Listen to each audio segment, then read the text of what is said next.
and seated right here, right now. And it doesn't matter your age. A younger person has more time to save. The person that stays addicted is wasting days, months, years of their life.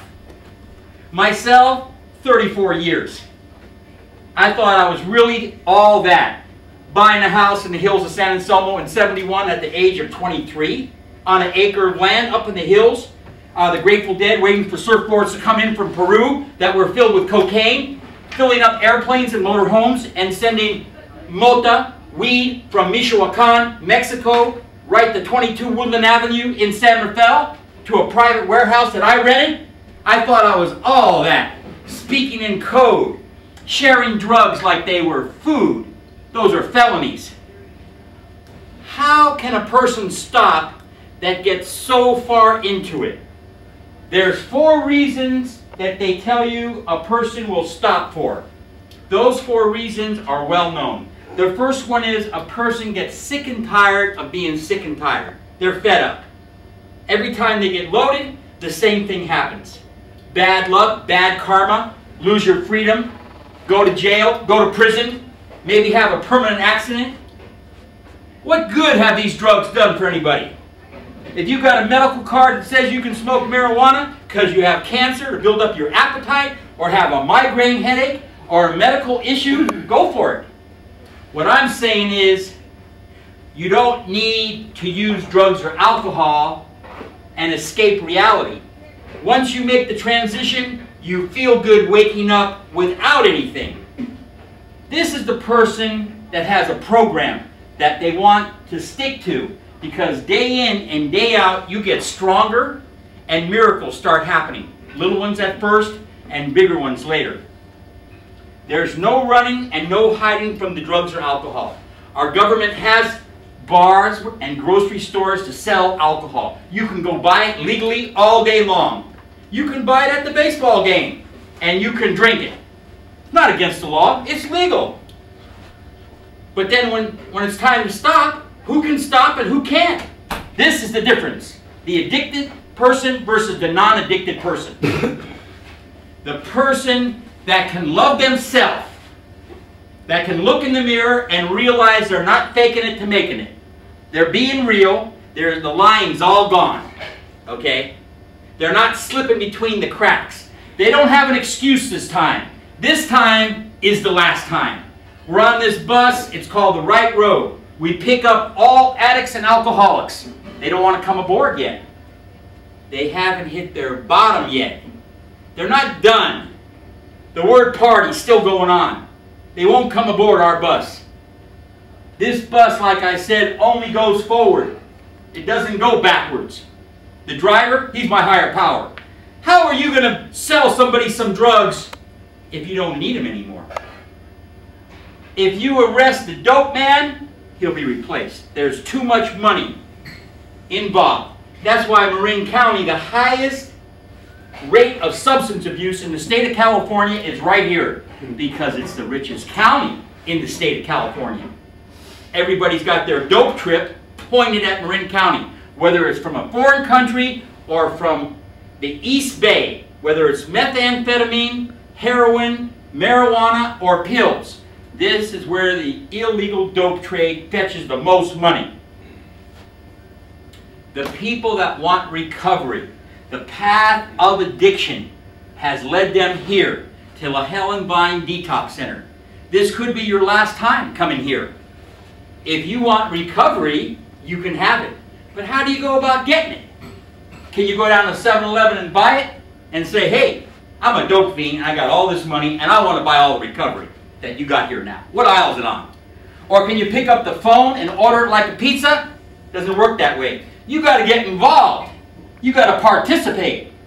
Go to a meeting. Do something for recovery instead of what recovery can do for you. If you get involved in your personal recovery, I guarantee miracles and the best results where you can make yourself proud of yourself. And then your family will say, wow, he finally stopped, or she finally stopped. What's it going to take to beat the addiction? What's it going to take to make the kids at the schools in Marin County not want to experiment because their parents are not monitoring them. Who's going to stop them from trying out some drugs when somebody says, yeah, man, why don't you try some? It's cool. It's free this time. Here, try some. That first try can lead them down a path of addiction for the rest of their life, or for a year, or 5 years, or 10 years. How are we going to stop a child from getting addicted? Education is the key. We're promoting treatment. We want to avoid relapse. The person that gets addicted has to get rehabilitated. Usually they can't stop cold turkey. I want to talk about a few drugs here today that I got addicted to. And one of them is an epidemic in our community, in the state of California, in the nation.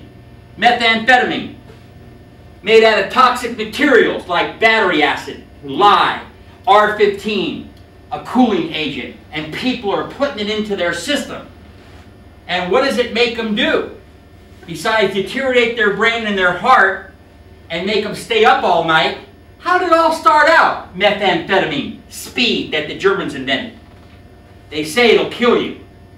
Do you remember way back in the day, like I do, that the people that drove the big rig trucks up and down the state of California used to take a pill called Benny's, a little crosstab? It kept them up so they could make a 12-hour drive up and down the state. Well, speed in a powder form, snorted, makes you stay up. It really doesn't get you high. Now you're looking for a project. You don't care about taking a shower. You're too busy. 8 hours, 12 hours, 24 hours. You don't care what you look like, or you don't care about taking vitamins anymore, or sleeping, or what you look like, or what you smell like. This is a person that gets delusional and goes across the boundaries of temptation or out of control. This is your methamphetamine, the epidemic in our community. This is what it's doing to people, making them delusional, hurting the heart walls of your heart, deteriorating your brain. I did speed for about 15 years, and these teeth are glued in every day. They're not mine. Because when you play, you gotta pay. It takes the calcium out of your gums. My whole goal in life was to see blood in a syringe. That was my sex, my lover, my family, and that's all that I represented, was to get some more and do that. Then my brain sending out a signal that I want to do 20 things at a time. Right now, 20. I can't even do one. This is methamphetamine for you. Can we talk about cocaine, an epidemic from the 70s? How addictive is cocaine when people start snorting it? The grandiose idea back in the 70s, and started smoking it. Then what happened? What happened when one puff on a glass pipe of rock or crack cocaine, how it affected your brain? Your wife, your children, your job, nothing mattered. One thing mattered. One more puff on a glass pipe of cocaine. That was the only thing your brain cared about. Now, I want to talk about heroin, and you might as well put a gun up to your head and spin the revolver.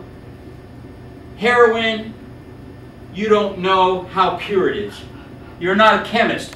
You don't know the purity or how cut it is. But the purity, for instance, the brown heroin coming up from Mexico, from Culiacan, pura, goma, pure gum. One match head will freeze your heart. You turn blue, you've OD'd. If somebody doesn't inject you